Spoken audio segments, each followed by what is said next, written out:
몇 쪽입니까 이거? 160쪽에 주가지수 정기예금 이게 코스피 20하고 200이고 지금 상품 특징도요 이율이 이게 들어가면 안 되거든요.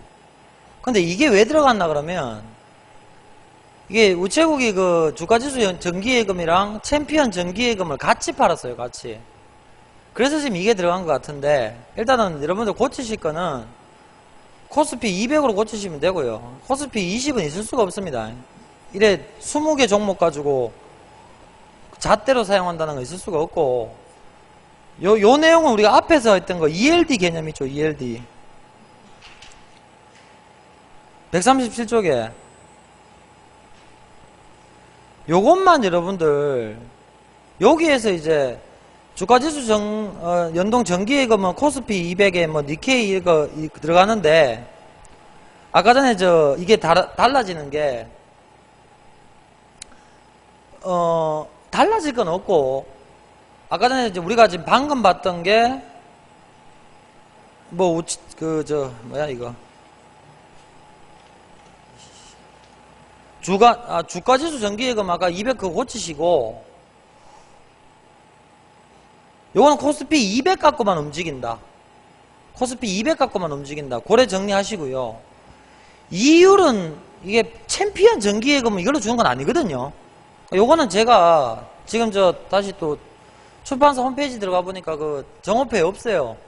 제가 정오표 다시 전화해가지고 다시 올리라고 말씀드릴게요. 그죠?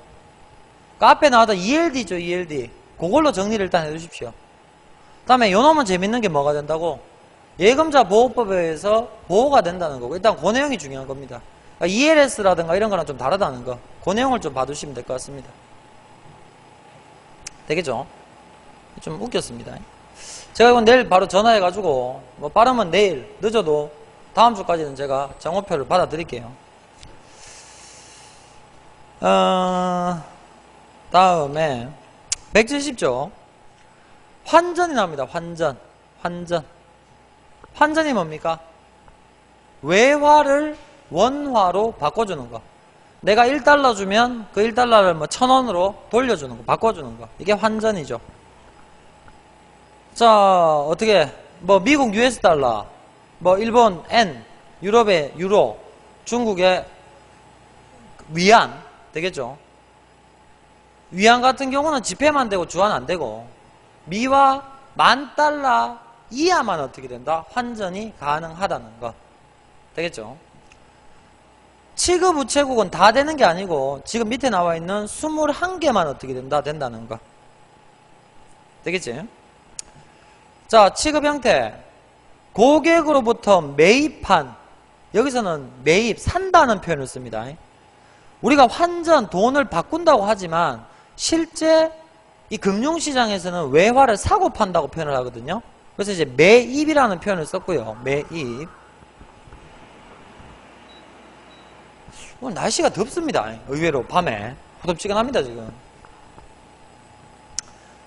자, 나오죠. 고객으로부터 매입한 외화 실물을 수령일로부터 영업일에 지정된 외환은행 인근 지점으로 인계한다. 왜냐?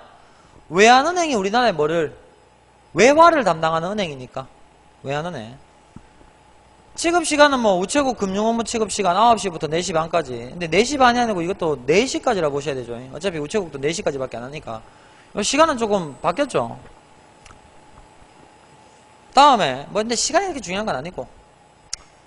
그래서 뭐 환전 매도라고 나오는데 매도는 뭐 하는 겁니까? 매입은 사는 거고 매도는 파는 거죠. 고객이 제출한 원화를 외화로 교환한다. 이게 뭔 소리야? 내가 1,000원 주면 달러로 바꿔주겠단 말이죠. 취급 통화 및 한도액, 미국, 뭐 엔화 포함한 15개 통화. 지폐만 되고 주화는 안 된다. 역시 미화 1만 달러 상당의 이하가 어떻게 된다? 해당이 된다는 거. 이때 뭐 취급 통화는 한번 봐두시면 되겠고. 취급 우체국은 뭐 서울중앙, 광화문, 인천공항, 제주가 되겠다. 취급 형태.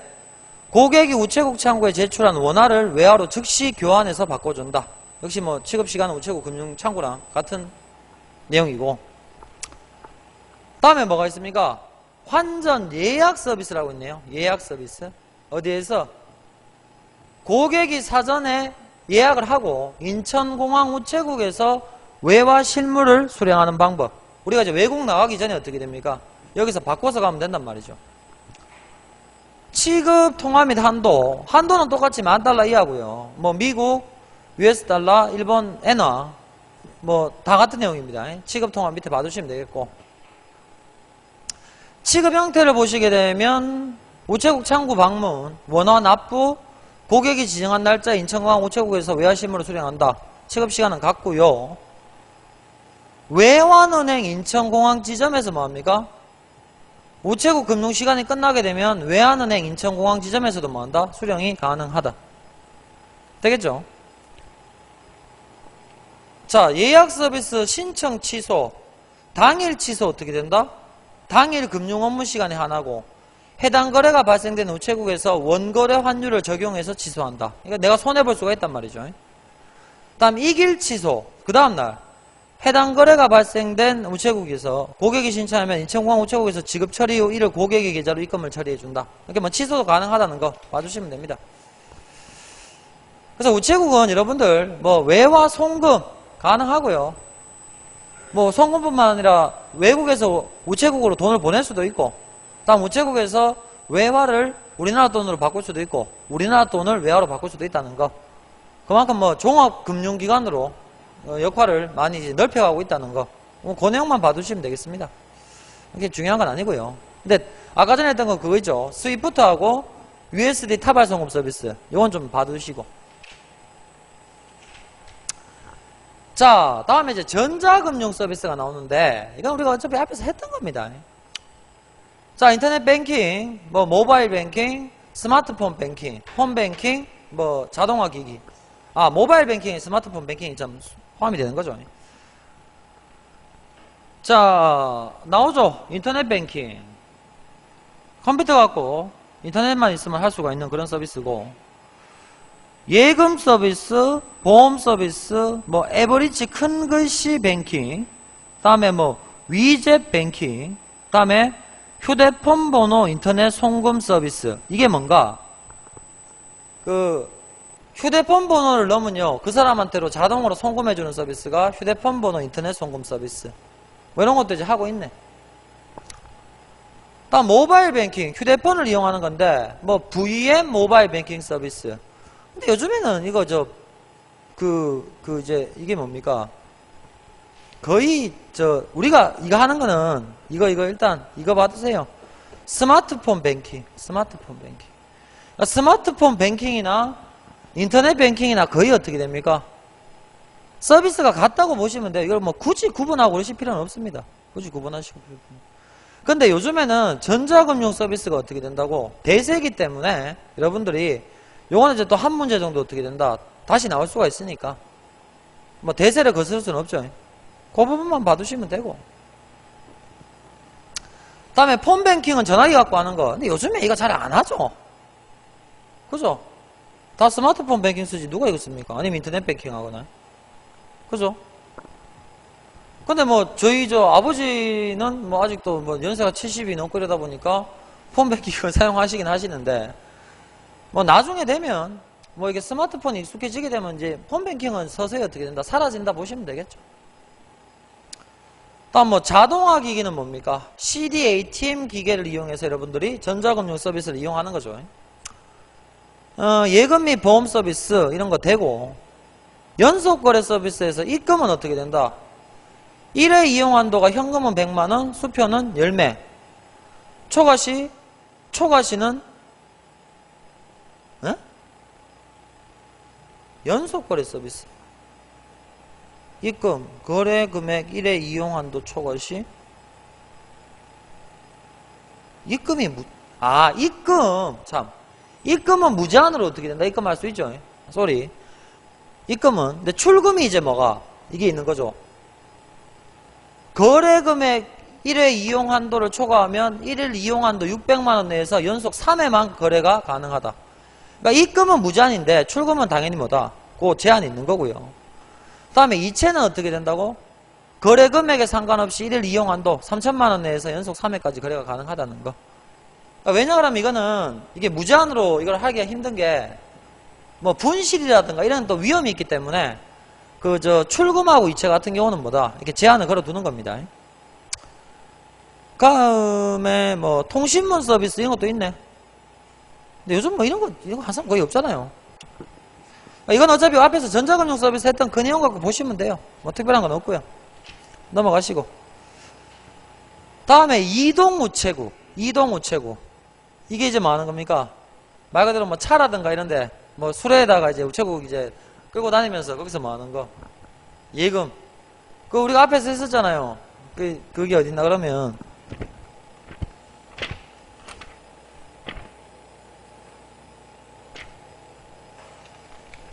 이게 뭔가 그러면 여러분들 118쪽에 보면 점외수금 있죠. 점외수금. 점외수금. 118쪽 점외수금. 원칙적으로는 뭐야? 우체국 안에서 입금이나 예금이 이루어져야 되는 건데 점외수금 같은 경우는 뭐야? 우체국 밖에서도 이제 예금을 받아주는 거죠. 그죠? 그래서 이제 이게 시험에 나왔던 게 지점장, 우체국장 또는 대리권을 수여받은 자들이 금전을 수령하고 이를 확인할 때는 밖에서도 뭐야? 예금계약이 성립한 것으로 본다. 그죠? 그러니까 이런 취지에서 하고 있는 게 뭡니까? 이동우체국이죠. 이동우체국. 되겠지? 뭐 예금 과외까지도 시켜주죠. 그러니까 이제 이런 거는 뭐 도시라기보다는 어디에서 농어촌 이런 데서 어떻게 된다? 이동우체국 서비스가 많이 이용되고 있죠. 근데 우체국만 하는 게 아니고요. 시중은행에서도 어떻게 된다? 근데 시장 이런 데 돌아다니면서 어떻게 됩니까? 점외 수급을 또 활발하게 하고 있죠. 되겠죠? 자, 뭐 이쪽은 크게 뭐 중요한 거 없고 앞에서 했던 거 그 외환 거래에서 스위프트랑 USD 타발 뭡니까? 타발 송금 서비스. 그거 좀 일단 봐두십시오. 자, 다음에 175쪽에 보면 법률적인 부분이 있는데요. 이건 여러분들 말 그대로 이 법률은 상당히 내용이 어떻게 됐습니까? 이게 좀 이렇게 이제 제가 미리 말씀드리는데 여기 있는 내용을 다 아는 건 미친 짓이에요. 다 알 수는 없고요. 뭐 보시다시피 뭐 금융 실명 거래 및 비밀 고장에 관한 법률 이런 거는 이제 우리가 어떻게 된다? 아직까지 뭐 출제된 적은 없다고 보시면 됩니다. 근데 이제 뒤쪽에 보시면 금융소득 종합과세 이런 거는 어떻게 된다고?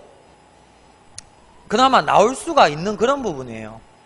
그런데 이런 거는 세법에 관련된 내용이라 가지고 사실 되게 좀 까다로운 부분이에요. 까다로운 부분. 내용 자체가 어렵고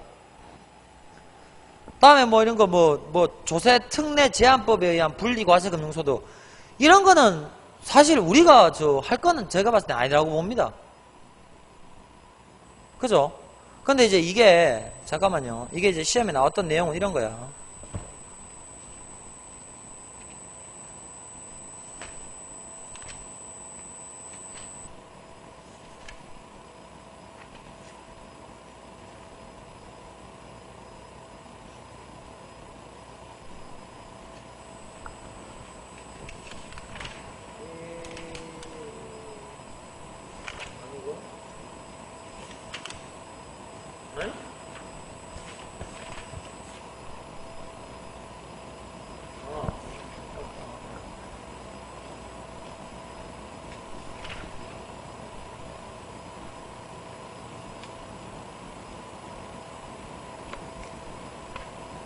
그러니까 이게 그거거든요. 444쪽에 보면 13번 금융경제, 과세, 자금 세탁 방지 업무에 대한 설명으로 옳은 것은 되게 이제 뭐 아주 기본적인 그런 내용이 나온다고 보시면 돼요. 어차피 1번은 우리가 배웠죠. 채권시장은 발행주체에 따라 국채, 지방채, 회사채, 환매조건부 채권이 있다. 이거 우리가 배운 거고요. 맞는 말이고. 일반은행은 국민은행, 우리은행, 주소기업은행, 신한은행이 있다. 이것도 뭐 당연히 우리가 알고 있는 내용이고. 다음에 3번하고 4번이 어떻게 된다고요? 우리가 이제 이걸 이제 여기서 이제 공부를 할 그럴 부분이란 말이죠. 되겠죠? 그러니까 여러분들이 이제 이쪽을요, 저 막 너무 막 그렇게 막 어렵게 제가 뭐 미리 없애드리면 176쪽에 보면 뭐 분리과세 금융소득 이래가지고 막 이거 지금 177쪽까지 막 엄청 막 어렵게 나온 거 있잖아요. 이런 건 안 보셔도 돼요. 아시겠죠? 다음에 뭐 178쪽에 보면 종합소득 과세 표준 이런 거 역시 여러분들 세율이 얼마인지 이거 우리가 지금 세법 공부하는 사람들이 아니기 때문에요. 이런 것도 사실은 좀 되게 좀 염려되고 좀 그런 부분이에요. 뭐 이것까지는 제가 봤을 때는 진짜 오바고요. 그냥 뭐 예를 들면 금융소득 종합과세가 뭔가 그냥 기본적인 개요 정도만 여러분들이 마음 됩니까? 봐주시면 되겠습니다. 아니 뒷부분 이것까지 다 아는 거는요, 이거 무슨 뭐 지금 뭐 회계사 시험 치는 세무사 시험 치는 것도 아니고요. 그죠? 이것까지는 뭐 아유 보지 마십시오. 그냥 이 책에서는 어쩔 수 없이 다 적어놨는데 나오면 틀리든가 아니면 찍든가 그게 낫지. 이것까지 다 보고 시험 친다는 건 정말 이건 너무무리입니다. 이럴 거면 뭐 저 세무공무원 준비하지 말라고 이거 준비합니까? 그죠? 개요 정도 하고 뭐 제가 같이 보자는 거 정도 그것만 좀 봐주시고 넘어가면 되겠습니다. 자, 그래서 이제 밑에 보시면 다시 저 175쪽에 가보시면 앞쪽에 금융실명거래 및 비밀보장에 관한 법률이라고 나오는데요. 여러분들 뭐 금융실명제라고는 많이 들어보셨죠? 금융거래를 할 때 본인 실명으로 거래를 해야 된다. 이게 금융실명거래고, 비밀보장은 뭡니까? 말 그대로 고객에 대해서 비밀을 지켜줘야 된다. 뭐 그 내용입니다. 되겠니? 자, 그래서 이제 뭐 의의를 보시게 되면 이 93년 김영삼 정권이죠. 금융실명거래 및 비밀보장에 관한 긴급재정경제명령. 이 당시 이제 긴급명령을 바탕으로 해서 어떻게 됩니까? 그 금융실명제를 급습을 했죠. 급습. 그러고 난 뒤에 97년에 어떻게 됩니까? 법이 만들어지면서 지금의 법으로 뭐합니까? 만들어진 건데 나오죠. 금융기관은 거래자의 실명에 의하여 금융거래를 해야 되고, 실명이 확인된 계좌에 의한 계속거래와 공과금 수납 및 100만원 이하의 원화 송금 등은 실명 확인을 뭐 할 수 있다? 생략할 수 있다. 100만원 이하는 뭐라고요? 원화 송금은 안 하고도 가능하다. 근데 전제 조건이 있죠. 실명이 확인된 계좌. 되겠죠? 자, 다음에 이제 밑에 보시게 되면 뭐 금융기관 종사자의 의무 및 정보 제공 범위. 그러니까 여러분들이 어차피 우체국에 근무한다는 거는 금융기관에 종사하는 거기 때문에 요 정도 내용은 좀 보고 가시는 게 좋죠. 자, 나오죠. 금융기관 종사자는 명의인의 서면 요구나 동의를 받지 않는 한 타인에게 금융거래 정보나 자료 등을 제공하면 된다 안 된다? 제공 또는 누설해서는 안 되고, 누구든지 이를 요구해서도 안 된다. 범죄야 범죄. 이거는 범죄. 단 법원의 제출명령 또는 법관이 발부한 영장 등 법 4조 1항의 각 호에 한하여 사용 목적이 필요한 최소한의 범위 안에서 거래 정보 등을 제공하는 경우는 예외다. 이를 위반하면 어떻게 된다고? 5년 이하의 징역 또는 3천만 원 이하의 벌금에 처한다. 범죄란 말이죠. 범죄. 쉽게 말하면 함부로 뭐합니까? 고객의 정보를 다른 사람한테 보여줘서는 안 된다. 되겠죠? 다음에 정보 제공을 요구할 때 여러분들이 어떻게 업무를 처리해야 되는가? 법적 근거, 사용 목적, 요구하는 거래 정보 등의 내용 등이 포함된 표준 양식에 따라야 한다. 금융기관은 거래 정보 등을 제공한 경우 제공한 날 10일 이내에 그 사실을 명의인에게 서면으로 통보 유예의 요청이 있을 때에는 통보 유예기간 적용 날부터 10일 이내에 통보. 이를 위반하면 500만 원 이하의 과태료에 처한다. 이 과태료니까 이거는 범죄는 아닙니다. 금융기관은 금융거래 정보 등의 제공을 요구받거나 이를 제공한 경우 요구자의 인적 사항과 요구 내용, 제공자의 인적사항과 제공된 내용 등을 표준양식에 따라 기록관리 5년 동안 보관. 이를 위반하면 500만원 이하의 과태료에 처한다. 그러니까 그만큼 뭐야? 고객의 정보, 금융정보를 중요하게 다룬다. 이렇게 보시면 되겠습니다. 다음에 뭐 소득세. 실명에 의하지 않고 거래한 금융자산에서 발생하는 이자 및 배당 소득에 대해서는 소득세의 원천징수세율을 90%. 야, 미쳤구나 이거. 소득세법에 따라 종합소득 과세표준 계산에 이를 합산하지 않는다. 근데 이것도 사실은 우리가 공부할 부분은 아니에요. 이건 세법에 관련된 거니까 이건 세무사 시험을 할 때는 할 거지, 이건 우리가 그렇게 중요하게 볼 부분은 아닙니다. 되겠죠? 어차피 여러분들이 이런 걸 또 경험할 확률도 거의 없다 보시면 되고요. 되겠죠? 넘어가세요. 자, 그래서 이제 나오는 게 뭐야? 금융소득 종합과세. 개요 정도는 보고 갑시다. 개요. 자, 금융소득 종합과세는 금융실명제 실시에 따른 후속조치로 96년에 실시, 98년부터 일시 유보되었다가 2001년 다시 실시. 현재 실시되고 있는 내용을 보면 개인별 연간 금융소득, 이자, 배당 및 연금소득이 4천만원 이하는 얼마? 원천지수 15.4. 그래서 우리가 아까 전에 처음에서 금융상품 할 때 이자 해가지고 저 소득세율 다 15.4죠. 이게 여기에 근거한 게 15.4입니다. 4천만원을 초과하는 소득은 근로소득, 부동산 임대소득, 사업소득, 연금소득 등 다른 소득과 합산해서 누진세율. 그러니까 금융소득이 4천만원 이상이 된다는 말은 한마디로 돈이 많다는 소리예요. 그래서 돈 많은 사람들한테는 어떻게 돼요? 그만큼 많이 받아가겠다는 소리죠. 그래서 다 합산해서 뭐 한다고? 누진세율을 적용시켜버리는 거죠. 누진세율은 뭡니까? 과세 표준, 과세 대상 금액이 높아질수록 세율이 높아지는 게 누진세율입니다. 되겠죠? 그래서 뭐 밑에 보시면 2007년부터 산림소득을 폐지하고 사업소득으로 통합, 일시재산소득을 폐지하고 기타소득으로 통합해서 적용한다. 보시면 되는 거고, 4천만원 이하인지 이상인지 그것만 보시면 돼요. 4천만원 이하는 15.4%로 원천징수라는 건 주기 전에 떼고 주는 거고, 4천만원 이상이 되면 다른 소득하고 다 합쳐서 어떻게 된다고? 누진세율 때려버리는 거. 즉 돈 많은 놈들한테는 세금 많이 받아가겠다, 뭐 그런 취지라고 보시면 되겠습니다. 되겠죠? 자, 다음에 여기까지만 봐둡시다.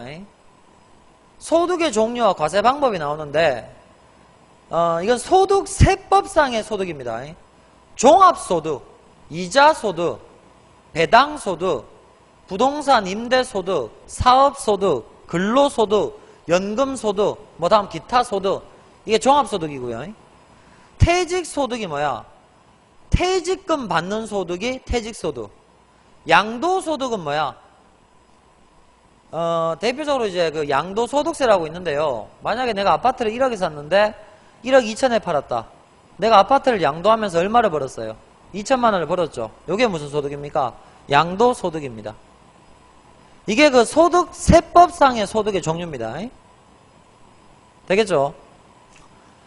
자, 다음에 과세 방법을 잠깐 보시면요. 종합과세. 이자소득 등 7종류의 종합소득 중 비과세소득과 분리과세소득을 제외한 소득을 합산 누진세율을 적용하는 방법. 그럼 여러분들이 비과세소득은 말 그대로 과세를 안 하는 소득이고요. 분리과세소득 밑에 보면 나오죠. 타 소득과 합산하지 않고 분리과세 대상 소득이 발생할 때에 건별로 단일 세율에 의하여 원천징수 의무자가 원천징수함으로써 당해 소득자는 납세 의무가 종결된다. 그러니까 아까 전에 우리가 4천만 원 이하는 뭐였습니까? 원천징수를 때려버렸죠. 이거는 뭐라고요? 분리과세. 되겠습니까? 그래서 이건 어디에 포함되지 않는다? 종합과세에 포함이 되지 않는다는 거죠. 4천만 원 이상이 되면 이건 분리과세 하는 게 아니고 뭐라고요? 종합과세로 때려버린단 말이죠. 그러니까 저 같은 경우도 그래요. 저도 이 월급을 학원에서 받아갈 때 저는 원천징수자입니다. 원천징수. 되겠습니까? 그러니까 저는 이제 이미 소득을 받아가면서 다 뭐 한다고 원천징수를 해가지고 가는 그런 거고요. 근데 이제 그거 말고 분리과세는 괜찮은데 제가 만약에 종합과세 소득이 있다. 이자, 배당, 부동산 임대, 사업, 근로, 연금. 근데 사업소득 같은 경우도 여러분들 근데 이거 몰라도 이거 하지마. 이렇게까지는 필요 없고 저 소득세법상의 소득의 종류 종합소득, 퇴직소득, 양도소득 알아두시고 종합과세는 뭐 하는 거 누진세율 적용하는 게 종합과세고 분리과세는 원천징수 해버리는 거. 일단 원천징수 하기 때문에 나는 거기에 대해서 세금 낼 필요가 있다 없다? 없다. 그렇게만 정리하세요. 더 이상은 모르셔도 돼요. 우리 시험에서는 안 나와. 이건 뭐 세법에 관련된 거기 때문에 세무사 시험할 때나 나오는 거지 우리 시험에서는 안 나와. 되겠죠? 다음에 밑에 보면 이제 분리과세 금융소득이라고 나오는데요. 아유 이거 됐어요. 이거는요 됐어요. 이거는 177조까지는 보지 마시오. 보지 마시오. 여기까지도 안 봐도 돼. 178조까지도 뭐 종합소득 과세표준하고 신고와 납부 이거 어차피 아까 전에 종합소득 과세표준은 뭐를 적용한다? 누진세율을 적용한다고 말씀드렸죠? 그것만 알아두시면 돼요. 이게 지금 다 뭐야? 세율이 어떻게 되고 있어요? 과세표준이 높아질수록 세율이 높아지는 거 보이시죠? 이게 뭘 뜻해? 누진세율을 적용한다. 이것만 아시면 돼요. 되겠죠?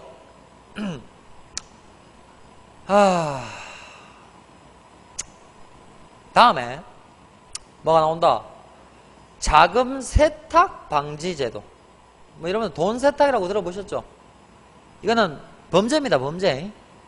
그러니까 이제 이런 범죄를 막기 위해서 어떻게 된다고 뭐 여러 가지 시스템이 지금 만들어져 있는데 이것도 이제 여러분들 뭐 간단하게만 보시면 됩니다. 뭐 다 이렇게 보실 필요는 없고요. 없고요.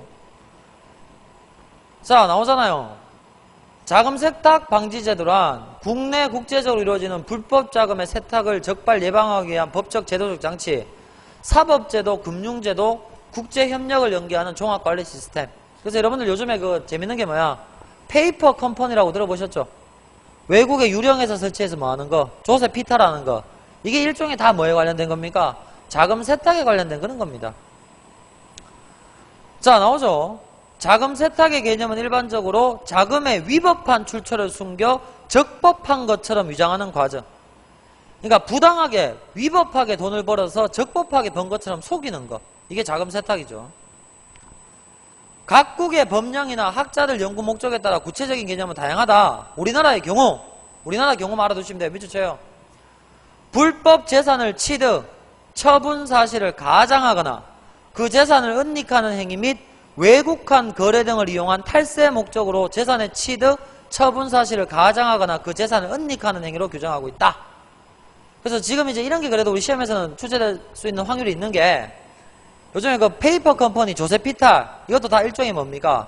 자금 세탁에 관련된 내용이죠. 그래서 이제 한 개요 정도는 여러분들이 어떻게 된다? 알아두실 필요가 있단 말이죠. 되겠죠? 다음에 여기 보면 뭐 의심거래보고제도, 고액현금거래보고제도 이게 다 이제 뭐에 관련된 겁니까? 자금 세탁 방지에 관련된 건데 뭐 이것도 여러분들 그냥 넘어가 주세요. 넘어갑시다.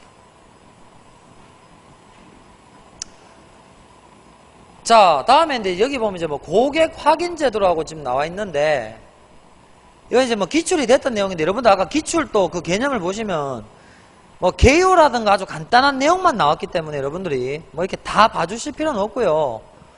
여기도 보면 그 의심거래보고제도의 뭐 정의, 고액현금거래보고제도의 개념 뭐 이런 거 있죠. 요 정도만 챙겨두시면 됩니다. 뭐 구체적 내용까지는 다 모르셔도 돼요. 일단 이거는 이제 우리가 뭐가 나왔기 때문에 기출에 나왔기 때문에 한번 이제 보고는 갑시다. 자 나오죠. 고객 확인 제도란 금융회사가 고객과 거래 시 고객의 성명, 실지 명의 이외에 주소, 연락처 등을 추가로 확인, 자금 세탁 등의 우려가 있는 경우 실제 당사자 여부 및 금융거래 목적을 확인하는 제도. 이게 돼야지만 자금 세탁 이런 걸 뭐 할 수 있기 때문에 방지할 수 있기 때문에 여러분들이 이건 해주셔야 됩니다. 그래서 밑에 보면 나오죠. 우리나라 법률에서는 이를 합당한 주의로서 행해야 되는 의무사항으로 규정하고 있다. 여러분들이 고객 확인은 반드시 뭐한다? 해 주셔야 되는 거죠. 이런 고객 확인 같은 것도 다 뭐를 위해서 존재하고 있다? 자금 세탁 이런 거를 방지하기 위해서 뭐한다? 하고 있다. 그래서 여러분들이 은행 가서 통장 만들 때 181조 고객 확인 내용 표 보세요. 여러분들 갈 때 신분증 들고 가죠. 뭐 실지 명의, 주소, 연락처 다 적죠. 이게 다 뭐에 관련된 겁니까? 자금 세탁 이런 거 다 방지하기 위한 다 고객 확인 제도의 일종이라고 보시면 되는 겁니다. 되겠죠? 그래서 뭐 여러분들이 혹시라도 뭐 의심이 되면 어떻게 됩니까? 뭐 여기 보면 뭐 고객의 실제 당사자 여부 및 금융거래 목적까지 어떻게 되노? 확인을 해야 되는 뭐 그런 또 의무사항이 존재하는 거죠. 근데 이거는 뭐 크게 이제 여러분들이 뭐합니까? 할 거는 여러분들 잘 없을 거예요. 잘 없을 거예요. 이런 경우를 담당할 거는. 이렇게 뭐 큰 거래 그런 게 이루어지는 건 없을 거니까. 여러분들 이제 이쪽은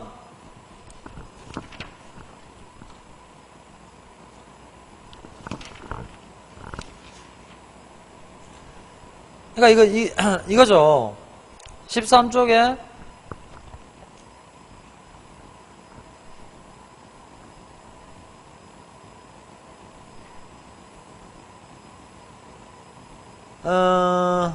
그러니까 저 13쪽에 옳은 것은 1번 같은 경우 채권 시장에서는 발행 주체에 따라 국채, 지방채, 회사채죠. 발행 주체에 따라 국채, 지방채, 회사채, 금융채, 환매 조건부 채권은 뭐야? 아니죠. 그래서 틀린 거고요. 다음 2번에 일반은행은 뭐야? 여기서 이게 틀렸겠다. 국민, 우리, 신한은 맞는데 중소기업은행이 틀렸을걸요? 중소기업은행, 한국산업은행, 한국수출입은행은 뭐야? 특별법에 관련된 특수은행입니다. 그래서 틀린 거고요. 다음에 3번 이거 방금 배웠죠? 모든 금융소득은 근로소득, 부동산 임대소득, 사업소득, 연금소득 등 다른 소득과 합산하여 종합과세는 아니죠? 분리과세하는 게 있었죠? 아까 4천만원 이하 같은 경우는 분리과세 대상이었죠? 틀렸고요. 4번이죠. 여기 나오면 뭐 고객 확인제도, 신원하고 실제 당사자 여부 및 금융거래 목적까지도 확인할 수 있다. 정답은 몇 번? 4번. 한 요 정도라고 보시면 됩니다. 아시겠죠? 아까 전에 그 444쪽에 13번. 되겠죠? 그러니까 여러분들이 이제 일단은 막 자세하게 디테일한 내용은 어차피 계리직 시험이란 게 여러분들이 이제 우체국에 근무를 하시게 되면 직원으로서 알아야 될 아주 기본적인 내용들을 측정을 하는 거고, 그러고 난 뒤에 여러분들 어차피 들어가시면 다 연수 다시 받습니다. 교육 다시 받습니다. 그때 필요한 내용은 그때 가서 공부하셔도 늦지 않단 말이죠. 어차피 뽑는 사람들도 그것까지 다 알고 들어오기를 바라진 않으니까. 그러니까 개요 정도만 보고 가주십시오. 개요 정도만. 되겠죠? 자, 여기까지가 금융 중에서 말 그대로 뭡니까? 예금에 관련된 그런 부분입니다. 다음에 이제 183쪽이 뭡니까? 보험이죠. 보험. 생명보험. 생명보험.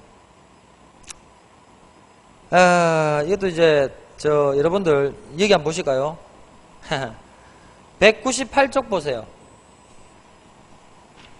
제가 보험은 일단 여러분들 이거부터 보고 가셔야 돼요. 용어 해설. 이거를 알고 가면 여러분들이 보험에 대한 이해가 조금 쉬워요. 아시겠죠? 일단 오늘은 보험에 관련된 용어를 우리가 좀 정확하게 알고 가도록 합시다. 되겠죠? 여러분들이 나중에 재무설계사라든가 또 이런 자격증 따게 되면 우체국 근무하면서도 인사고과 높아지고 승진할 때 유리하거든요. 그때 또 이런 거 다 재무설계라든가 무슨 이제 보험상품 이런 거 뭐 판매 보험 판매사 자격증도 있거든요. 그런 것도 여러분들 따놓으시게 되면 나중에 다 이제 그 금융기관에서 일하게 되면, 우체국에서 일하게 되면 다 도움을 받을 수 있는 그런 것들이에요. 그러니까 여러분들이 지금 배우는 금융 부분은요, 미래를 위한 투자라고 생각하시면 돼요. 당장 뭐 시험 잘 치는 건 기본이고, 들어가셔서도 여러분들, 뭐 아주 이제 좋은 그런, 여러분들 뭐 이렇게 플러스 알파가 될 수 있는 거니까, 시험 잘 치는 거는 기본이고, 미래를 위해서 투자한다고 생각하고 가도록 합시다. 자, 일단은 198쪽에 생명보험 용어 해설이 있는데, 아이고, 이것도 내용이 많죠. 일단 뭐 오늘 일단 하는 데까지 한번 해봅시다. 자, 가입나이라고 있습니다. 가입나이. 가입나이. 자, 나오죠. 보험 계약을 체결할 때 피보험자는 보험을 이제 내가 가입하려는 사람. 그러니까 선생님, 피보험자에 내가 이제 보험을 가입하려고 한단 말이야. 그러면 뭐라고요?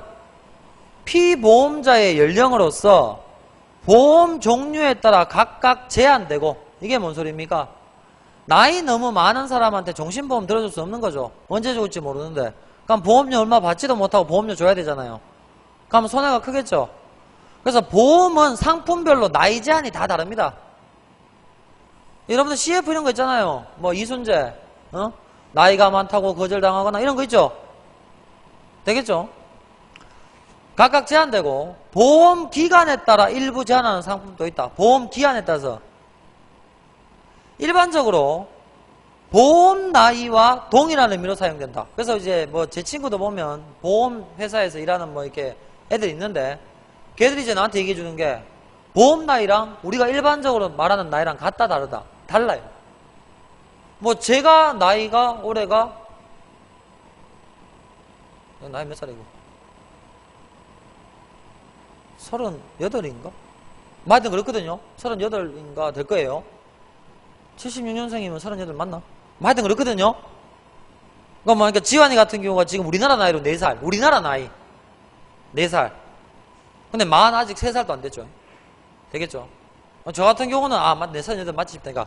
보통 나이 말고 보험 나이는 다르다고, 가입 나이는 다르다고 나오잖아. 어떻게 계산하는가?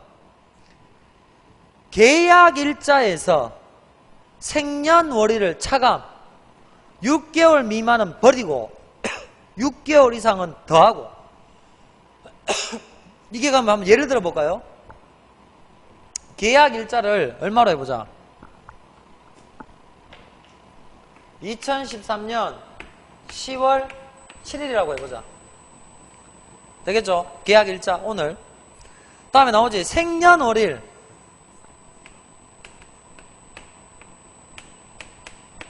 자, 이거를 빼보자. 근데 이거는 이제 날리시고, 그럼 이제 1이 나오죠. 그러니까 이건 뭐 한다고? 의미가 없단 말이지.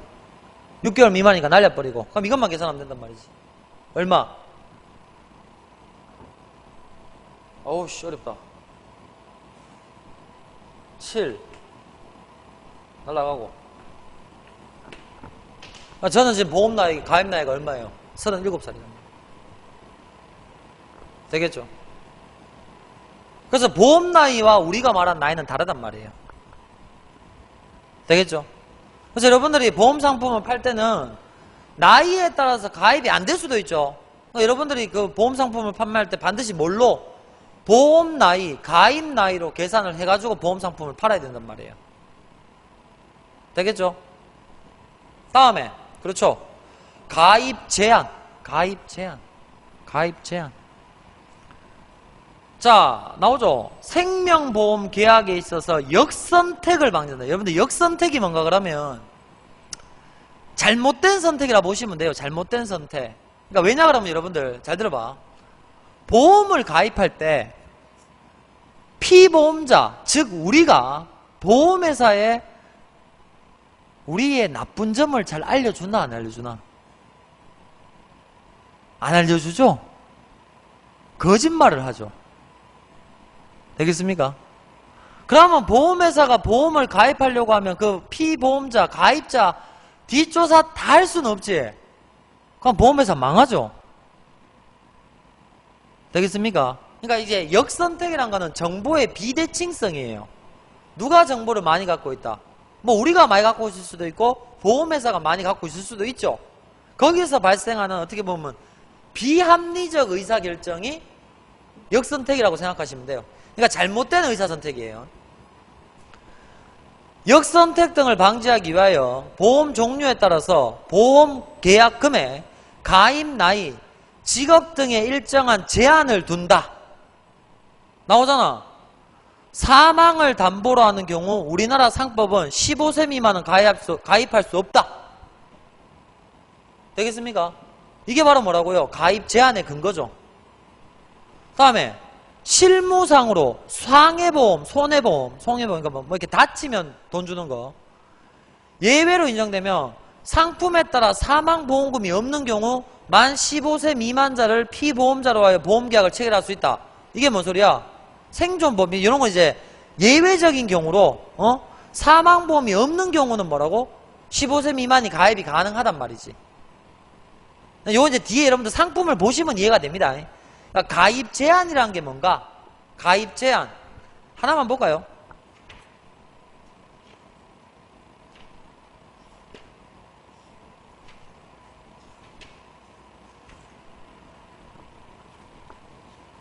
응?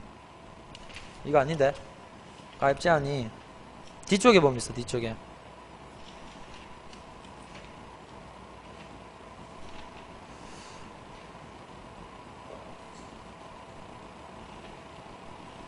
에버리지 상해보험에 보면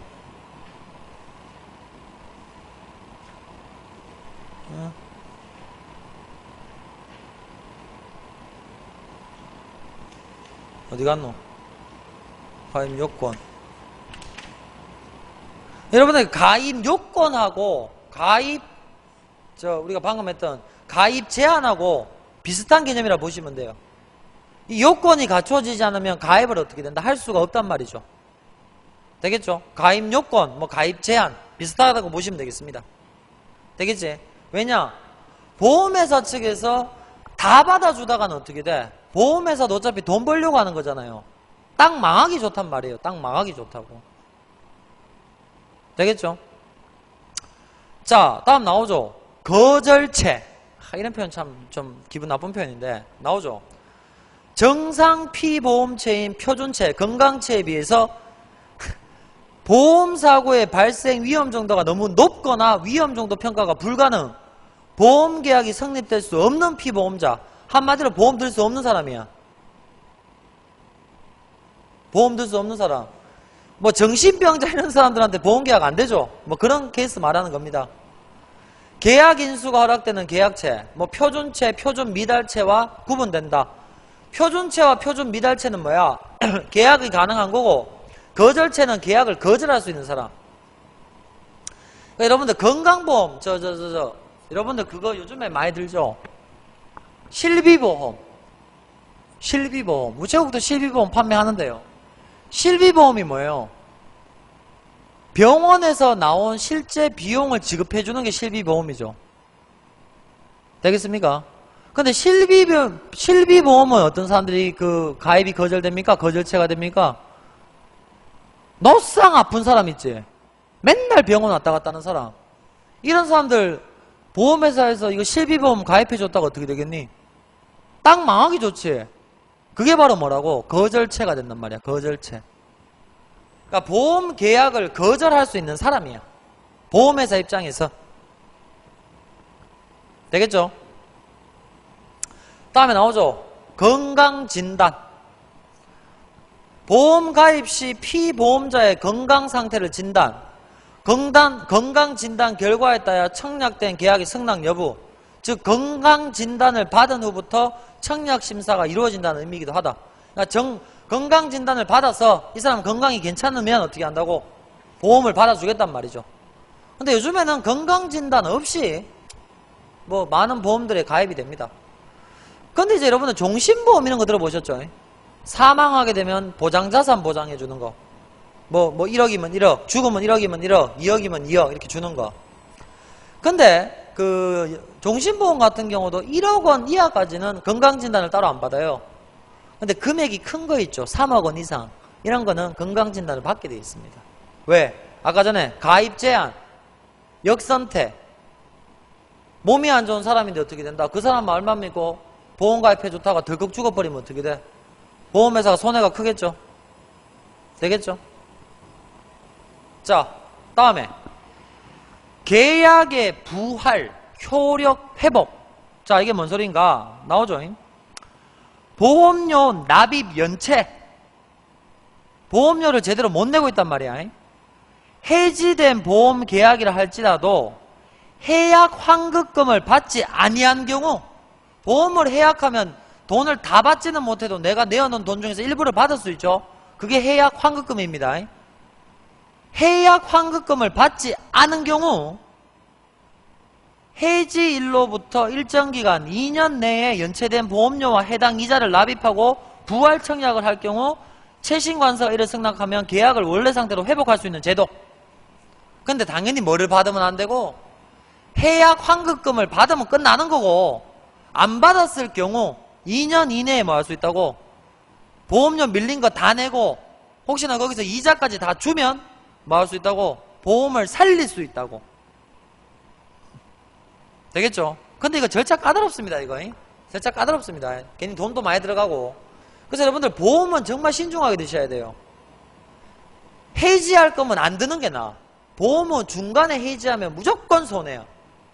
왜 손해인지는 뒤에 보면 나와요. 우리가 요거 해놓고 보시면 돼요. 자, 근데 나오잖아. 부활 청약 시에도 보험 계약자 및 피보험자는 고지 의무를 이행해야 된다. 알릴 건 알려야 된단 말이지.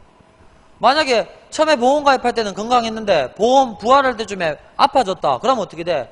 그걸 알려줘야 되는 거지. 근데 그걸 듣고 보험회사가 안 되겠다 싶으면 거절해보면 끝인 거지. 부활이 안 되는 거죠, 얘들아. 그래서 한번 해지가 된 보험은요, 이게 그 부활시키기가 참 힘들어요. 그러니까 가급적이면 보험을 가입하셨으면 중도 해지하지 마시고요. 다음에 꼬박꼬박 보험료를 잘 내시는 게, 보험은 무슨 뭐 생명보험이건 손해보험이건 간에 보험료만 꼬박꼬박 잘 내면 우리한테 이득이 많다고 보시면 돼요. 보험은. 근데 제대로 못 내면 그때부터는 손해가 커요. 자, 다음 나오죠. 계약 적부 확인. 계약이 적합한가 부당한가 적부 확인. 다른 말로 생전조사. 나오지. 각 계약의 위험도를 판단, 양질 계약의 확보와 보험급 지급 분쟁을 방지하기 위하여 청약서의 고지 의무란이나 면접 조서 등으로 계약 선택 자료를 수집 조사하는데, 이를 계약 적부 확인 제도로 한다. 이는 계약 체결 전 또는 후에도 할 수 있다. 쉽게 말하면 종신보험을 가입하려고 하는데 이 새끼가 살아있는지 안 살아있는지 확인을 해야겠지. 그죠? 되겠죠? 다음에 나오지. 고지 의무. 아까 전에 계속 말씀드렸죠. 내가 언제 아픈 적이 있는지, 약을 먹은 지가 있는지, 지금 병원에 다니는지, 거기에 대해서 뭐하노? 계약 전 반드시 알려줘야 되는 거죠. 만약에 고지 의무를 소홀히 한 것이 밝혀지면 그 보험 계약은 뭐가 될 수 있다? 취소가 될 수 있습니다, 여러분들. 되겠죠? 근데 아까 전에도 가입 제한이 있었죠. 가입 제한. 이거랑 이제 어떻게 보면 고지 의무가 비슷한 맥락이죠. 고지 의무를 소홀히 하게 되면 가입을 보험회사는 뭐 한다? 거부할 수가 있죠. 가입 제한 요건이 되는 겁니다, 여러분들. 그러니까 보험을 가입하시려고 하면 솔직하게 얘기를 해줘야 됩니다. 다음에 고용보험. 요거는 국가에서 실시하는 사회보험입니다. 국가에서 실시하는 보험. 예를 들면 여러분들이 직장에 다니다가 실업자가 되었다. 그러면 실업급여를 지급받을 수 있는 거. 이게 뭡니까? 고용보험입니다. 그렇게 마시면 되고요. 다음에 공영보험. 아까 전에 말씀드렸죠. 국가에서 운영하는 보험. 공익을 추구하는 보험. 이게 공영보험입니다. 다음에 국민연금. 역시 말씀드렸죠. 국가에서 실시하는 사회보험입니다. 사회보험. 되겠죠? 그런데 나오죠. 공무원연금법, 군인연금법, 사립학교 교원연금법 적용을 받는 공무원, 군인 및 사립학교 교직원은 가입 대상 아닙니다. 왜? 야들은 국민연금 말고 다른 데서 연금 나오니까. 되겠죠? 다음에 뭐가 있습니까? 기업연금. 다른 말로 뭐라 부른다? 퇴직보험. 되겠죠? 근데 여러분 이거 좀 바꿔야 됩니다. 자율적으로 가입하는 게 아니고 이게 이제는 이제 강제 상황입니다. 이거는 이거 바뀌었죠 법이. 작년부터 법이 바뀌었죠. 왜냐 그러면 여러분들 요즘에는 원칙적으로 퇴직금 중간 정산을 금지시킵니다. 왜? 고령화 사회가 되고 있죠. 자꾸 젊을 때 퇴직금 잘라가면 어떻게 돼요? 나이 들어서 퇴직할 때 돈 받을 거 한 개도 없죠. 그러면 어떻게 살아? 못 살지. 그래서 국가에서 뭐 예외적인 경우를 제외하고는 퇴직금 중간 정산을 금지시켰어요. 그리고 뭐를 들게 했어요? 이런 기업연금, 퇴직보험 이런 거 이제 들게 해줬어. 들도록 강제를 시켜놨어. 그래서 기업에서는 퇴직금을 주든지 아니면 이런 식으로 기업연금에 가입해서 어떻게 되노? 근로자들에게 노후 생활을 뭐 해야 된다? 보장을 해줘야 되는 거예요. 되겠죠? 자, 다음에 나오죠. 낙성계약. 낙성계약. 나오지? 생명보험 계약의 특성 중 하나로서 계약 당사자의 의사표시 합치만으로 효력이 발생하는 계약을 말하며 서로 간의 의사표시가 합치만 되면 어떻게 된다고? 같으면 뭐 한다고? 계약이 성립된다. 특별한 방식을 요하지 않는다. 생명보험계약은 보험자와 보험계약자 간의 계약 내용에 관한 합의, 즉 생명보험계약의 청약서를 사용한 청약과 보험자가 그 청약을 승낙한 경우에 계약이 성립된다. 즉 계약서 쓰고 뭡니까? 이거 청약 받고 그게 되면 뭐라고? 계약이 완성. 근데요 이게 재밌는 게 예전에 어떤 사건이 있었나 그러면 메트라이프인가 보험회사에서 이게 이제 그것도 일종의 낙성계약의 일종인데요. 그 사람이 종신보험을 20억짜리인가 가입을 했어요. 20억짜리인가 가입을 했는데 그 보험료도 1회분이 납부가 되었고 근데 아직까지 그거 보험 약관하고 그 서류를 다 못 받은 상태 뭐 그런 게 있었거든요. 그래서 이게 보험금을 지급해야 되는가 말아야 되는가 이게 좀 이렇게 되게 논란이 되는 그런 적이 있었는데 그 당시 메트라이프가 제 기억으로는 그 종신보험 그 20억을 지급했다는 왜냐하면 종신보험 들 수 있는 최고 금액 20억이거든. 뭐 그런 걸 제가 본 적이 있습니다. 그러니까 여러분들 근데 요것도 이제 일반적으로는 요런데 요거는 이제 또 상황과 조건에 따라서 또 조금 달라질 수가 있다는 거. 그러니까 기본적으로 낙성계약이라는 게 뭐야? 서로 간에 계약 당사자 간에 의사가 합치되면 어떻게 된다고? 효력은 발생할 수 있다는 거. 되겠죠? 이제 그것 때문에 논란이 됐던 거예요. 종신보험 그 보험료를 줘야 되는가 말아야 되는가. 이게 낙성계약의 성격 때문에 또 논란이 됐던 그런 부분이 있었죠. 자, 다음에 뭐가 있습니까? 단체보험. 이게 뭡니까? 아까 전에 말씀드렸던 뭐 기업연금하고 비슷한 겁니다. 개인이 가입하는 게 아니고 단체가 가입하는 거. 근데 이걸 하면 좋은 게 나오잖아, 밑에. 단체보험은 기업의 복리후생 제도로 퇴직금 제도보다 건전한 운영과 세제상 기업의 납입 보험료 부분에 대한 손비 인정. 이게 비용 처리가 돼요. 비용 처리가 돼요.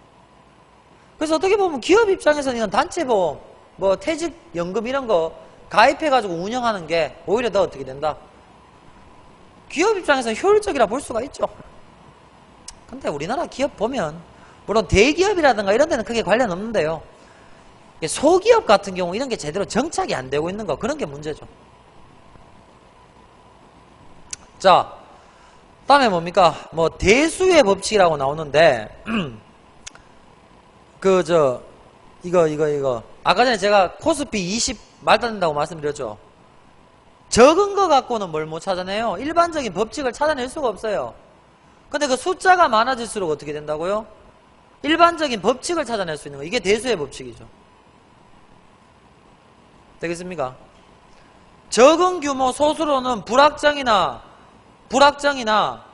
불확정 제대로 뭘 할 수 없지만 예측할 수 없지만 대규모 다수로 관찰하면 거기에 일정한 법칙 확률이 있게 되는데 이게 대수의 법칙이다. 그러니까 뭐가 많을수록 좋아? 표본이 많으면 많을수록 유리한 거예요. 즉 특정 사안의 발생 확률은 어느 정도 예측 가능한 통계 수치로 나타낸다. 그래서 보험이 무슨 싸움이야? 통계 싸움이죠. 통계 싸움. 보험회사에서 손해를 볼 수가 없는 거죠. 그러니까 얘들은 이런 확률, 통계를 가지고 어떻게 된다고? 보험 상품을 설계를 한단 말이야. 나오잖아. 사람의 사망에 관해서도 어떤 특정인이 언제 사망할 것인지는 없어. 하지만 많은 사람들을 대상으로 관찰해 보면 매년 일정한 비율로 사망하는 것을 알 수 있다. 그러니까 이제 이걸 가지고 어떻게 되노? 나이가 몇 살쯤 되면 죽게 되고 뭘로 죽게 되고 이런 게 쭉 나오는 거지. 그걸 갖고 어떻게 된다고? 보험회사에서는 상품을 만들어내는 거죠. 자, 다음에 라이프 사이클, 인생 주기. 태어나고 자라고 뭐 직장 갖고 뭐 결혼하고 아 키우고 죽고 뭐 이런 거 있죠. 그러니까 여러분들이 요즘에는 평생금융이라는 표현을 쓰죠. 그래서 이런 라이프 사이클에 맞춰가지고 뭐 한다고? 금융상품을 설계하고 또 계약을 하셔야 되는 거예요. 그러니까 우체국도 봐봐. 주니어 있었지, 2040 있었지, 다음 뭐 있었어? 실버 있었지. 이런 상품들이 다 어디에 맞춰가지고 만들어진 거야? 라이프 사이클에 맞춰서 만들어진 거야. 다음 나오지? 무배당 보험. 배당을 안 받는 거야. 배당을 안 받는 거야. 배당이란 거는 투자한 대가를 받는 게 배당이거든요. 근데 무배당은 뭐가 없어? 내 투자에 대한 배당이 없어. 그래서 무배당 보험은 배당 보험에 비해서 보험료가 저렴해.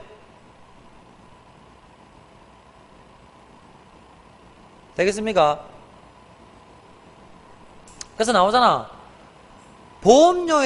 보험료액이 변함없이 일정. 계약자 배당을 하지 않기 때문에 배당 보험에 비해서 보험료도 싸다. 그러니까 여러분들 배당 보험은 배당 받으면 좋을 것 같죠? 근데 보험료가 비싸요. 그래서 요즘 보험은 대부분 다 뭡니까? 무배당 보험입니다. 다음에 나오죠. 민영보험. 돈 벌라고 하는 거. 우체국도 따지고 보면 공영보험이 아니고 민영보험이야. 민간보험이야. 되겠죠? 자, 다음에 이제 뭐가 있습니까? 변액보험이 있죠. 변액보험. 자, 볼까요? 다수의 보험계약자가 납입하는 보험료 중 저축보험료를 따로 분리하여 특별 계정으로 운영하는데 주로 어디에? 주식, 국채, 공채, 사채 등 수익성이 높은 투자 대상의 투자, 보험기간 중에 투자 수익을 어떻게 된다고? 보험계약자의 환급급에 반영하는 한편 투자 수익 성과에 따라 보험금 지급 사유 발생 시 지급되는 보험금액이 바뀌는 거. 이게 무슨 보험? 변액보험. 변액보험. 이런 변액보험 같은 경우는 주식시장이라든가 채권시장이 수익률이 좋으면 어떻게 된다고? 보험료를 많이 챙길 수가 있겠죠. 근데 이거는 또 뭐야? 뭐가 보장한데?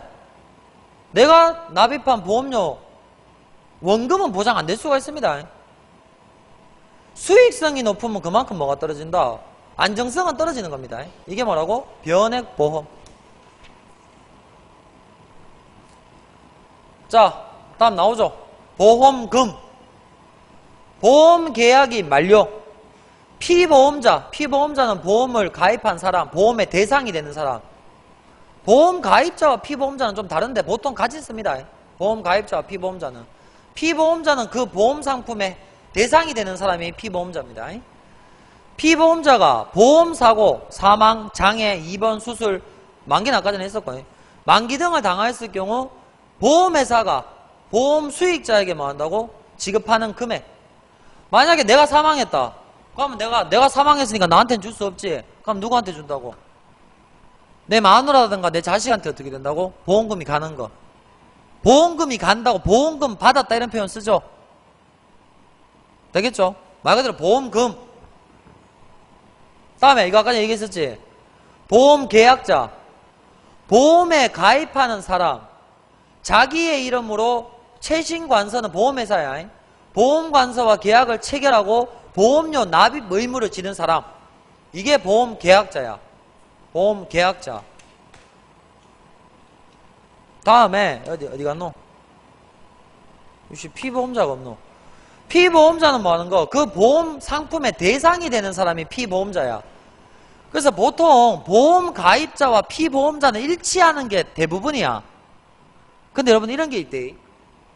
보험 가입은 마누라가 해놓고 되겠나? 그럼 보험은 마누라가 가입했기 때문에 자기가 보험료를 납부해야 되지. 근데 피보험자는 누가 될 수 있어? 내가 될 수 있어. 마누라가 내 생명보험 넣을 수 있다니까.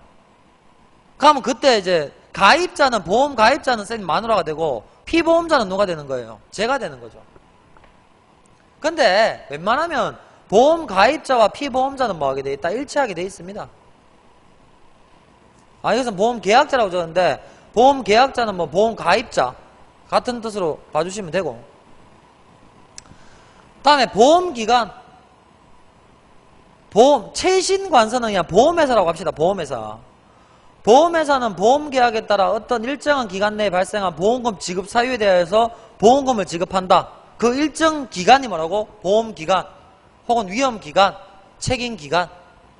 보험기간 내에 보험금 지급 사유가 발생하면 보험회사는 보험 가입자에게 뭐 해야 된다? 보험금을 지급해야 될 의무가 있죠.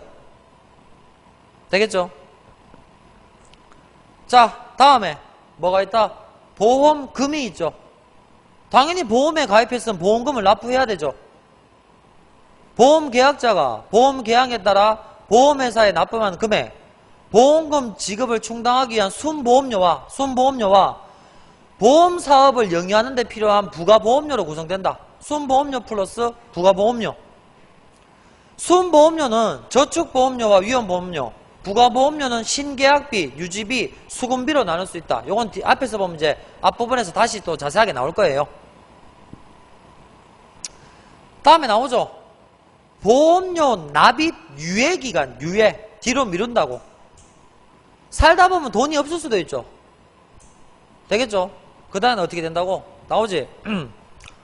보험료가 납입되지 않은 채 납입기일이 경과되었을 경우 납입기일로부터 납입기일이 속하는 달의 다음 달 말일까지 유예기간을 주어서 그 기간 내에 보험료가 납입되면 뭐 한다고? 그 보험료가 계속 그 보험이 계속 유지되는 거. 다음 달입니다. 다음 달. 그러니까 몇 달 동안은 다음 달이니까 2달까지는 연체가 돼요. 근데 3달 지나버리면 이거 곤란해져. 그래서 아까 전에 우리 앞에서 했었잖아. 계약 부활, 효력 회복 이런 거 하려고 하면 어떻게 돼? 머리 아파져. 그래서 보험료는 2달까지는 납입하지 않아도 보험이 유예가 되는데 2달 넘어서 버리면 이거 보험 머리 아파지는 겁니다. 그래서 웬만하면 보험료는 미루지 않는 게 제일 좋아요. 자, 나오죠. 민영보험의 경우 납입기일이 속하는 달의 다음 달 말일까지 보험료 납입 최고기간이라고 한다. 최고란 건 독촉한다고. 독촉.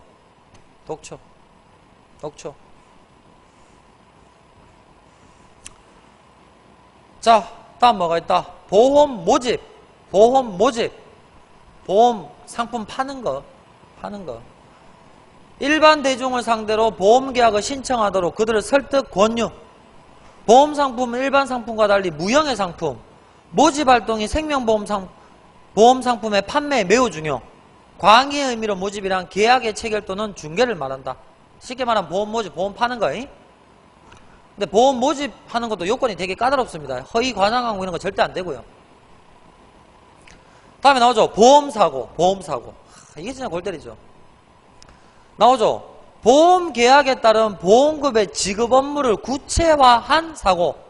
즉, 보험금 지급 사유를 보험사고. 그러니까 이제 이거 되면 이제 보험회사가 어떻게 됩니까? 이것도 잘 또 이렇게 분석해가지고, 또 보험금 지급하고 이러려고 하면 이게 엄청 머리 아픈 그런 거예요. 보험사고가 되려면 2가지 요건 충족. 첫째, 사고 발생의 개연성, 발생 가능성이 존재해야 되고, 둘째, 사고에 따른 손해액을 상당한 수준 예측할 수 있어야 된다. 당연하지. 그래야지 보험사고를 예측할 수 있어야지만 보험회사가 뭐합니까? 그 금액에 맞게 보험상품을 개발해서 팔 거 아니야. 예측이 안 되면 어떻게 상품을 개발해서 팔 수가 있겠니? 되겠죠? 자, 다음에 나오죠. 보험 수익자. 쉽게 말하면 어떻게 된다고? 보험금 뭐 하는 사람, 이게 받는 사람이라 생각하시면 돼요. 나오죠? 이게 피보험자 있구나. 일단 피보험자부터 보세요. 사람의 생과 사 등 보험금 지급 사유가 되는 보험사고 발생이 되는 사람을 피보험자. 말이 어려운데 마누라가 제 이름으로 종신보험을 넣었어요. 근데 마누라가 뭐랬다고? 보험 가입을 했어요. 그럼 보험금은 누가 내야 돼요? 마누라가 내야 되죠. 근데 누가 죽으면 돈 받아요? 제가 피보험자니까 제가 죽으면 돈 받죠. 이해되십니까? 그럼 그 보험료는 누구한테 간다고? 위에 나오지? 보험 수익자. 그 경우는 보통 이제 마누라가 보험 가입자니까 보통 보험 가입자가 보험 수익자가 되는 경우가 많습니다. 근데 그게 불분명할 경우는 뭐라고? 법정으로 법정 상속이 이루어지거나 그런 경우도 있어요. 자, 나오죠? 생명보험 계약을 체결한 후 피보험자의 보험사고가 발생했을 때 보험금을 수취하는 지위에 있는 자를 말한다. 또 자연인, 법인 이런 거 여러분들, 자연인은 개인이고 법인은 단체다. 계약 체결 시 미리 지정하는 경우도 있지. 되겠습니까? 미지정 시는 나오죠. 피보험자의 상속인. 되겠나? 보험 수익자는 계약자가 지정 변경할 수 있으며 피보험자의 당연히 동의가 필요하지. 예를 들면 자, 선생님 저 생명보험 생각해보세요. 종신보험. 제가 죽으면 돈이 나오죠. 제가 죽어야 돈이 나오죠. 그럼 제가 뭐가 돼요? 피보험자가 되죠. 이거 아셔야 됩니다. 근데 보험 가입 계약은 누가 했다고요? 마누라가 했단 말이에요. 그럼 보험 가입자는 누구예요? 마누라죠. 보험료는 누가 납부해야 돼요? 마누라가 납부해야 되죠. 되겠습니까? 그러고 난데 제가 죽으면 돈을 누가 받겠습니까? 여기 지정할 수 있다고 그랬죠. 근데 웃긴 게 제가 만약에 제 엄마로 할 수도 있어요. 물론 마누라는 싫어하겠지만. 근데 제 엄마로 해놨다가 마누라가 그거 알고 무슨 소리 하노 당장 나로 바꿔라. 그럼 나오잖아. 아까 보험 수익자는 계약자가 지정 변경할 수 있으며 피보험자의 동의가 필요하다. 마누라가 뭐 할 수 있다고? 바꿀 수가 있죠. 그때는 나한테 동의를 받아야 된단 말이야.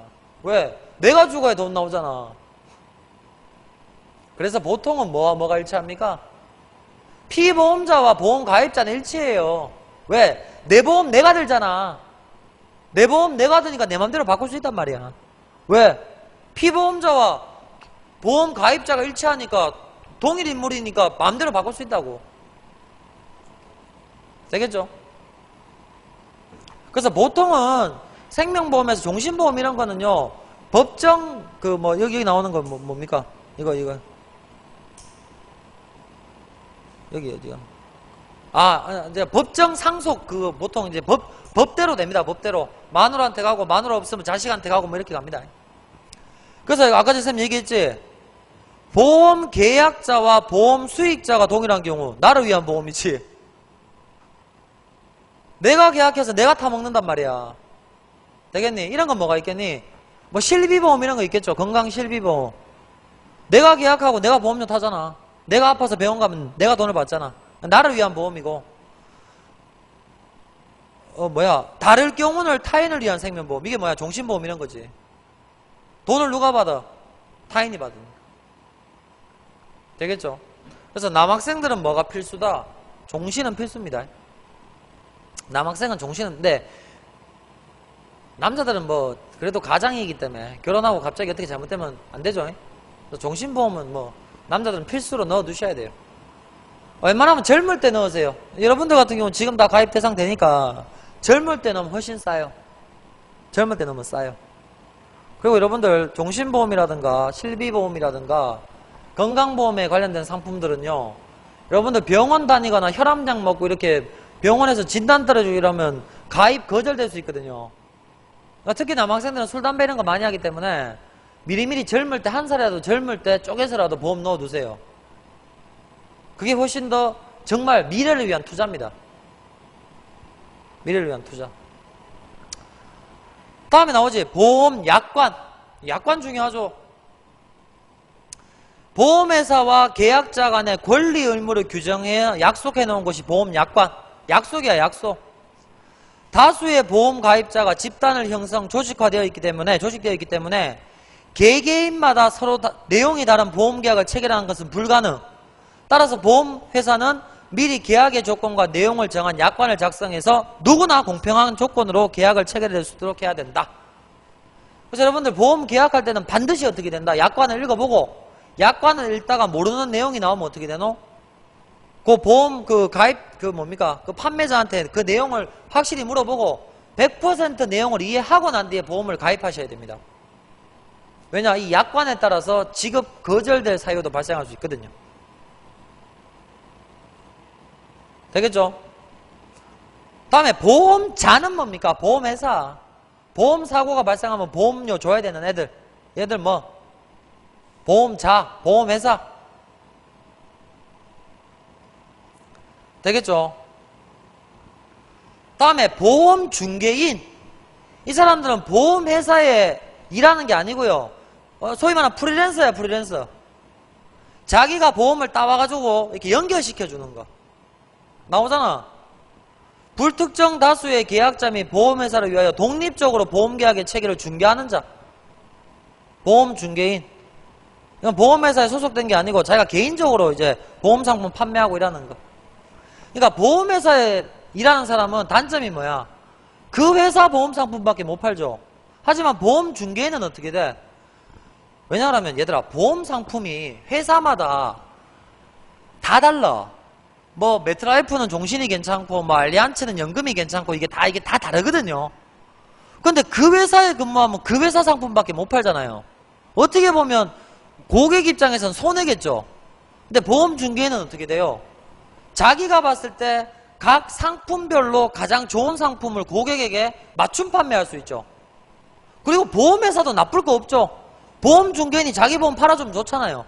그래서 우리나라도 여기 나오죠. 97년 4월 OECD 가입과 함께 보험중개인 제도가 도입이 되었습니다. 되겠죠?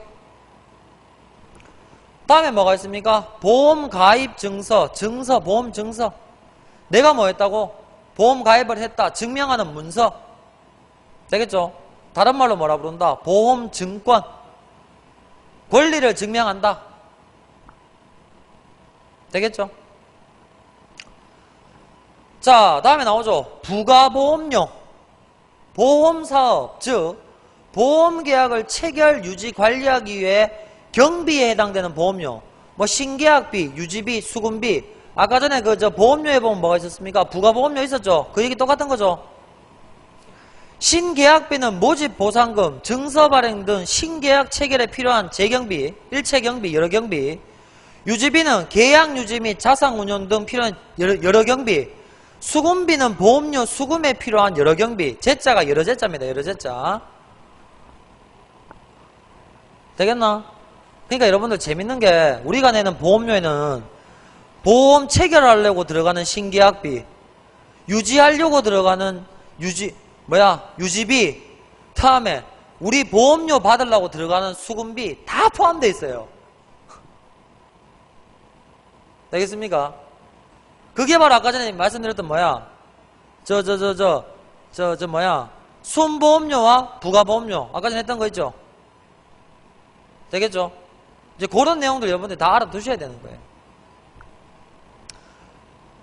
아이 많다, 씨. 자, 그러면 조금만, 일단 비어까지 했으니까, 40분에 시작합시다. 조금만 쉬었다가. 오늘, 한번 제가 쇠가 빠지게 해가지고, 히읗까지 다 될 것 같다. 끝까지 일단, 여러분들이 이 내용을 한번 보시고, 보험상품, 보험에 대한 내용을 공부해야지만 이해가 쉽습니다. 한번 쇠가 빠지게 해볼게요. 자, 잠깐만 쉽시다.